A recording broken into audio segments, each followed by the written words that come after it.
Flanagan përpiqet të ndalë quajtjen e Napoleonit. Warner kërcen dhe shpëton portën e tij. Çfarë po? Arbitri jep një faul Flanaganit dhe merr një ndëshkim të dytë. Richard Flanagan është jashtë dhe i përjashtuar për 2 ndeshje. Është e vërtet që i dha një goditje në fytyrë, por kjo nuk ishte me dëshirën e tij. Ky ndëshkim nuk është as pak i rregullt, zotri. Oli, ki kujdes. O jo, çfarë po bën? Arbitri po bën gati kartonat, ndoshta këtë herë kundër Oliver Hartonit. Kapiteni i Japonisë do marr vallë kartonin e verdh apo atë të kuq.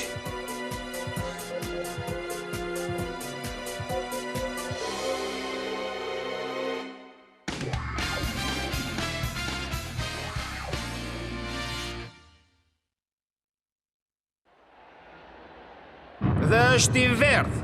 Kapiteni ndëshkohet me karton të verdh për shkak të kundërshtimit të tij. Mos u mërzit, Oli, lëre fare. Ky arbitër nuk bën shaka dhe nëse përjashtohesh edhe ti, nuk do kemi më shpresa për të fituar. Flanagan lë fushën e lojës. Skuadra e Japonisë ka mbetur me vetëm 10 lojtarë.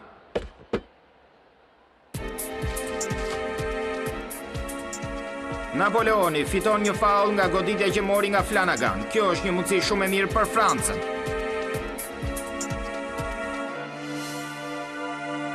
Lebla është ai që do të godas topin. Niset në quajtje, quan. Dhe gol! Lebla arriti ta rrëzoj Warnerin, i cili nuk arriti ta ndaloj këtë goditje. Franca kalon në avantazh 2-1. Ta marrë mira. Forca, nuk duhet të dorëzohemi. Ne duhet të mbulojmë vetëm zonën e Flanaganit. Po jemi një gol më pak. Marku ka të drejtë, duhet t'ia dalim. Duhet t'i japim një mësim edhe për Richardin. E drejt! Po. Japonia është me 10 lojtarë dhe me një gol në disavantazh. Duhet të shënoj patjetër. Jepini. Mund t'ia dalim. Japonia nis topin nga mesi i fushës. Pason kapiteni Oliver Harton për Bekerin. Lojtari 8 i Francës rëshqet në këmbët e tij, por Tom Bekeri e ka përcen. Napoleoni sulmon Bekerin. Bekeri përfundon në tokë, Ferrer merr topin. Të ketë shkaktuar faul? Jo, arbitri bën me shenjë të vazhdoj loja. Arbitër, përse nuk vat faul? Mirë, bën sigur nuk dëgjon. Lenders arrin të marrë topin. Kuraj, Oli, është yti! Jepi! Japonia po sulmon me Lenders dhe Harton. Lenders mban topin, të dy kanë një quajtje të fortë dhe të saktë. Oli! Lenders i pason Hartonit. Ndaleni, mos e lini t'i afrohet portës. Duhet i nxjerrim pozicion jashtë loje. Jepi, Mark! Nuk mund të gaboj këtë herë. Dhe u bë gol, një gjuajtje pabesueshme. Lenders bëri një mrekulli.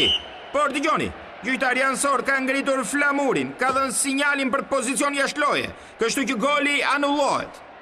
Çfarë po bën kështu? Kjo nuk është e drejtë. Arbitër, kur Becker më pasoi topin isha në pozicion të rregullt, nuk isha as pak në pozicion jashtë loje. Djema, ktheuni pas. Mbrapa! Franca ka marrë topin me njerë, mbrojtja japoneze ka mbetur pas dhe ky është shansi i mirë për francezët. Ky do t'jetë gol.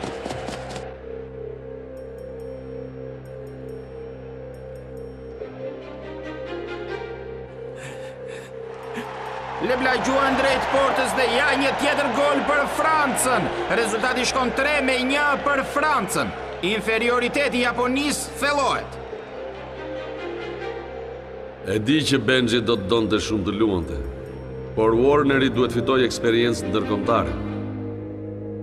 Ka nevojë që të përmirësohet. Durim, Benji, durim.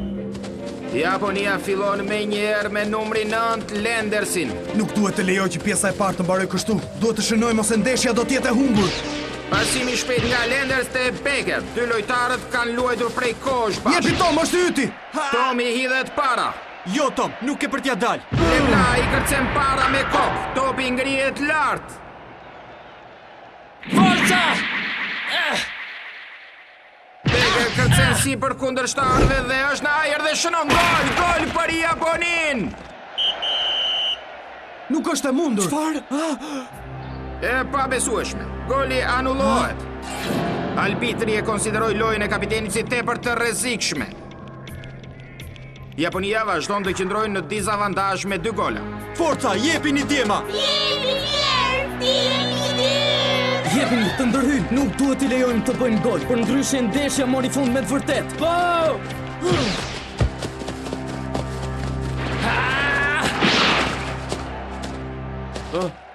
Forca! Vraponi pra! Ja ku jam, Oli! Ja këtu jam. Oliver Harton po triblon drejt portës. Po bën një rezistencë të vërtet. Duhet të shënoj. Duhet t'ja dal. Për para pjesës së dytë. Oli, futu në zonë. Duhet të çosh në rjetat të top që ke në këmbë. Flasi Oliver Harton po del sërish në pa. Ka kaluar 8 kundërshtar rresht. Dhe tani prite këtë gjuajtje. Topi mbi travers. Portieri franceze e kap topin, por ai duhet jetë brenda. Po, është brenda. Gol! Por jo, arbitri vendos që ky nuk është gol. Goli i tretë i anuluar për skuadrën japoneze. Çfarë thaj? Tha që nuk është i vlefshëm. Mos, përsëri. Arbitri i bie bilbilit për të sinjalizuar fundin e pjesës së parë. Kjo pjesë përfundon në dizavantazhin e Japonisë prej 2 golash. Kjo nuk është e drejtë, topi ishte brenda. Po çfarë po i ndodh arbitrit? Ose është i verbër ose është me francezët. Por diçka është e sigurt, të humbasesh në këtë mënyrë nuk është e drejtë. Qetësohuni tani Djema. Gjithçka ka për të shkuar mirë, keni për ta parë. Oli nuk do ta humbas këtë ndeshje. Po, është e vërtet. Unë e di, Oli nuk lejon të poshtet kollaj.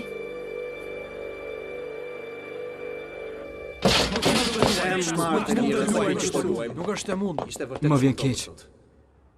Ai arbitër i mallkuar është i gjithë i faji i tij, nuk di gjë tjetër vetëm të fërshëllej. Tani duhet ishim përpara me 1 gol. Nëse për fajt të ti humbëm ndeshjen, do t'i japim një mësim të mirë atij. Mjaft, Clifford, qetëso. Nuk di ç'të bëj. Me sa duket vendimet e arbitrit janë të gjitha në favor të Francës. E si mund të fitojmë në një situatë të tillë? Lojtarët nuk duhet të ankohen. Ha?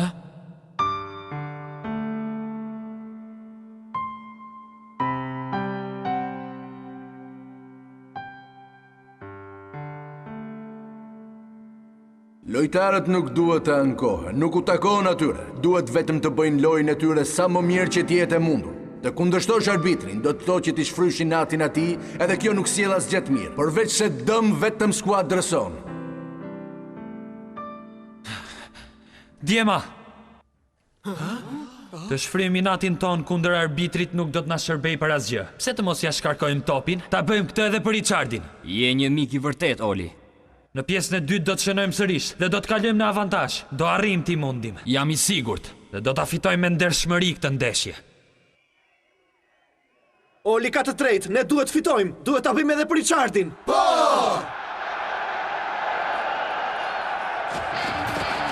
Skuadrat po hyjnë në fush për pjesën e dytë. Vazhdoni Djema, vazhdoni, keni mundësi t'i mundni, vetëm duhet ta besoni këtë. Trajner, unë jam plotësisht gati, më lejoni të hyj tani. Mos prisni 10 minutat e fundit, trajner, ose përndryshe do t'jetë tepër vonë. Bëj durim, pas 1 minute do jesh në fush. Topi i fillimit të lojës i takon Japonis. Kur ajo Tom, ec përbara. Po, në rregull Oli. Çifti i artë i Japonis, Oliver Harton dhe Tommy Becker janë në sulm. Ja ku e ke Tom.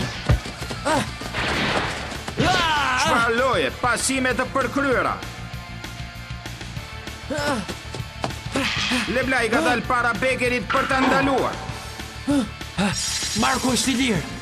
Jo, nuk e për t'ja dalë. Do ta nxjerrin pozicioni jashtë loje. Kapiteni i Japonisë ja pason Lendersit, i cili duket jashtë loje dhe nuk po reagon. Çfarë? Por topi pas ka një tjetër destinacion. Ai i shmange trajektores dhe mbrojtësi Filip Ganagan e merr në zotërim, i cili po bëhet gati të gjuajë drejt portës. Ganagan gjuan dhe gol! U bë gol! Po, këtë herë u bë gol, u konfirmua. Filip Gallaghan ja doli, erdhi nga fundi i fushës dhe zuri në befasim mbrojtjen franceze. Unë e shkëlqyer, të lumt Filip. Je madhështor! Po, Filip, je i madh.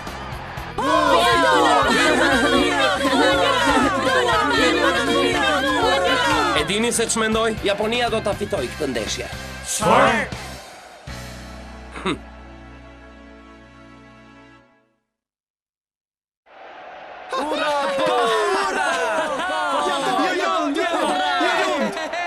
Dhe tani Djema të bëjmë golin e tretë. Po! Në rregull, tani është radha jon, Pierre.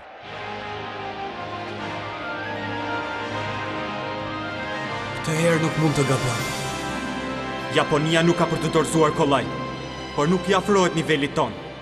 Është një skuadër e mirë, por jo aq e forca të na mund. Loja vazhdon. Lebla ka marrë topin. Kapiteni i Francës ka mundësi të ndalojë Japoninë.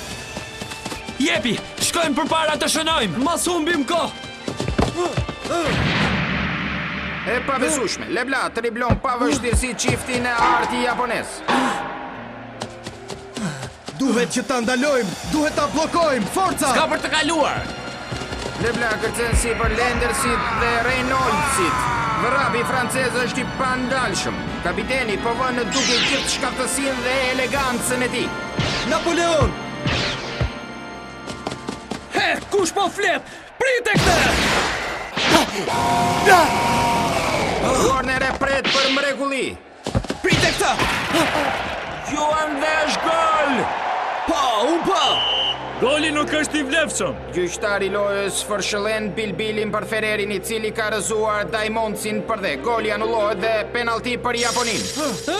Që nga gabuar, unë isha i bindur që arbitri ishte në anën e francezëve. Diamonds është në tokë, lojtari është dëmtuar. Të shohim nëse do e marr veten apo do të zvendësohet. Trajner, më lini të hy. Dakord, Franca nuk ka ndryshuar taktik. Futu në fush, hyrë në mbrojtje dhe ruaj Napoleon Ferrerin. Me sa duket loja për numrin 8 të Japonisë, Paul Diamonds ka përfunduar. Hyn në vend të tij një tjetër lojtar klasi, princi zemër kristalt, një rezervë luksi, Julian Ross. Trajneri më tha që duhet të shkojnë në mbrojtje dhe të ruaj Napoleon Ferrerin, kurse ti Oli do të vazhdosh të luash në sulm. Mirë, atëherë po vi. Kapiten Harton duket sikur kërkon të sfidojë Leblan. Kjo betejë është mes nesh. Nuk do ta fitojmë këtë ndeshje nëse nuk arritë të kapërcej. Vazhdo kështu, Oli. Të fitosh kundër Pierrit do të jap avantazh psikologjik. Nuk mund ta lejoj të kaloj. Skuadra ka besim tek unë. Duhet ta ndaloj.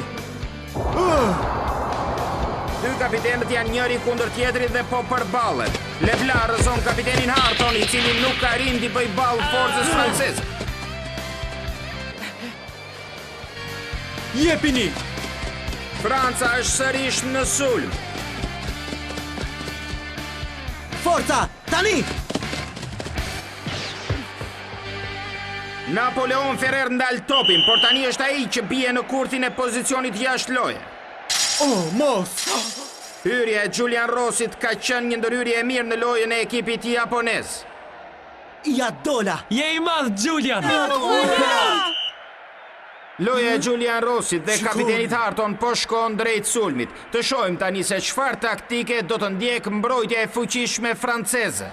E pabesueshme, Oliver Harton po sfidon sërish Pierin. Me sa duket do të ndjekim një tjetër ballafaqim prej kampionësh. E dija që do t'ja dilte. Nuk do dorëzohem. Nuk ka rëndësi se sa i fort mund të jetë Pierre. Do ta sfidoj dhe do fitoj. Betohem. Do ta fitoj unë këtë sfidë dhe këtë do ta shohësh. Nuk dashka të dorëzohet. Përkundrazi, po më provokon. Jam sërish këtu, Pierre. Dhe ja doli. Harton me një lojë të shkëlqyer arriti të kaloj kapitenin francez. Harton nuk dorëzohet dhe këtë herë arriti të lërë pas Leblanc. Kapiteni japonez po shmang me profesionalizëm të lartë mbrojtjen franceze. Forca! Duhet të shënoj! Ja dhe goli i barazimit! Ja dhe gjojtje e fuqishme e cila bën një trajektore. Përfundon në rjet. Harton shënon golin e tretë për Japonin. Ja dolën e pabesueshme. Në minutën e 20 të pjesës së dytë, Japonia me vetëm 10 lojtarë shënoi golin e saj të barazimit. Nuk mund të thuhet që nuk janë djem kokfort. Ej, ti duhet jesh i kujdesshëm kur shprehesh për ta edhe kur të flasësh, e more vesh? Pa hënjer, çfarë duhet të them sipas teje? Që kam vërtet kurajo, për shembull. Jo, nuk mund ta besoj këtë. Më në fund ai ja doli. Arriti të më kapërcej. Kjo nuk na duhej. Kurajo, djema! Mos u dorëzoni, ju mund t'ja dilni. Jemi në barazim, mund të fitojmë, djema. Kurajo, Pierre, jemi me ty. Tifozët inkurajojnë lojtarët nga tribunat e tyre. Franca tashmë është demoralizuar. Kanë të drejtë, ishte një goditje e rëndë, por nuk është thënë akoma fjala e fundit. Kemi ende mundësi të fitojmë. Duhet të arrit të motivoj skuadrën. Kurajo, tani të tregojmë cilët jemi, Napoleon. Mos e diskuto. Jepi, duhet të zbatojmë taktikën tonë, Eiffel. Pasime shumë të sakta këto të Leblanc dhe miku të tij Ferrer. Japonezët nuk po arrin të prekin topin. Dy ashensor paralel të cilët zhvendosin një trajtësisht drejt portës kundërshtare. Ashtu si kulla Eiffel. Kjo ka qenë gjithmonë arma jonë sekrete, arma jonë fituese. Taktika Eiffel. Shpejt bllokojeni! Mos i lejoni të kalojnë! Mbrojtja japoneze është bllokuar, nuk po arrin dot t'i ndalë. Kur Napoleoni dhe unë i marrim gjërat seriozisht, askush nuk mund të na ndalë. I vetmi i cili mund të ndalë këtë sulm është i sapo futurit Julian Ross. Do t'i ndalë, duhet t'i ndalë ata. Ross përballet me Leblanc. Quaja Napoleon! Topi devion. Po, do t'ja dalë tani! Nuk ke për të kaluar. Dhe arrin të realizoj një gol rjet për Francën. Rezultati është 4-3 për Francën. Jemi më të fortët. Po! Goditje e rëndë për Japonin, e cila për të disatën herë duhet të gjejë fuqinë që t'ja dalë mban. Kurajo, djema! Mos u dorëzo kur. Kanë mbetur disa minuta para se gjithçka të përfundojë. Ekipi i drejtuar nga Leblanc duhet të përpiqet të ruajë avantazhin. Po ndjekin kështu taktikën e mbrojtjes në mënyrë që të mbyllin ndeshjen me fitore. Kjo nuk duhej, shiko, janë të gjithë në mbrojtje. Nis loja dhe Japonia nuk duhet të dorëzohet. Oliver Harton nis vrapin e tij. Bën gati të djalltën e tij të fuqishme dhe bëhet gati të godas. Por Ferrer e ndalon me një ndërhyrje të pastër. Ta bllokojmë! Po bllokuam. Mark Lenders është rrethuar nga francezët të cilët nuk e lejojnë t'i afrohet portës. Ferrer ruan Harton, kurse pjesa tjetër e mbrojtjes nuk i lë hapësirë të lirë Kalaganit. Franca nuk i ka lënë asnjë hapësirë të lirë Japonisë. Vazhdoni kështu, djema, dhe pak dhe ja dolëm. Nëse qëndrojmë të mbyllur dhe nuk i lejojmë të shënojmë, do të fitojmë ne. Momentet e fundit, Franca është shumë afër fitores. Nuk është e drejtë, nuk mund të përfundoj kështu. Ju duhet t'ja dilni.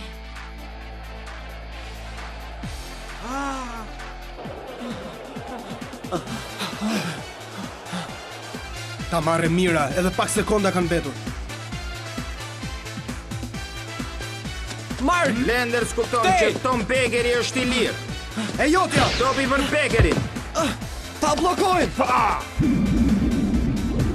Mund t'ja dal, duhet të arri portën dhe të shënoj. Nëse fitojmë këtë ndeshje, mund të vazhdojmë të luajmë. Do të luajmë në finale. Duhet të përparojmë me dojmos. Duhet të fitojmë ose jemi jashtë. Beker po nxjerr në pa gjithë talentin e tij dhe përparon me një shpejtësi të madhe. I kalon mbrojtësit njëri pas tjetrit. Pak një vrim në mbrojtjen franceze. Vrapi i tij duket i pandalshëm.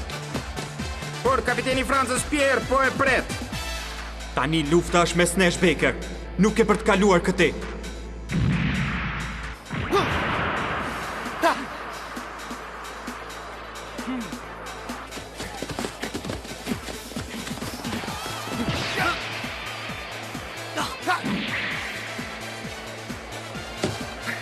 Jam këtu! Beker rëshqet dhe nga toka synon të realizoj një rafishat. Nuk do fitosh kundër meje! O, mos! Mos u dorëzo, Tom! Jam këtu! Krejt pa pritur shfaqet Harton. Prite këtë! Godet dhe shënon! Gol! Gol!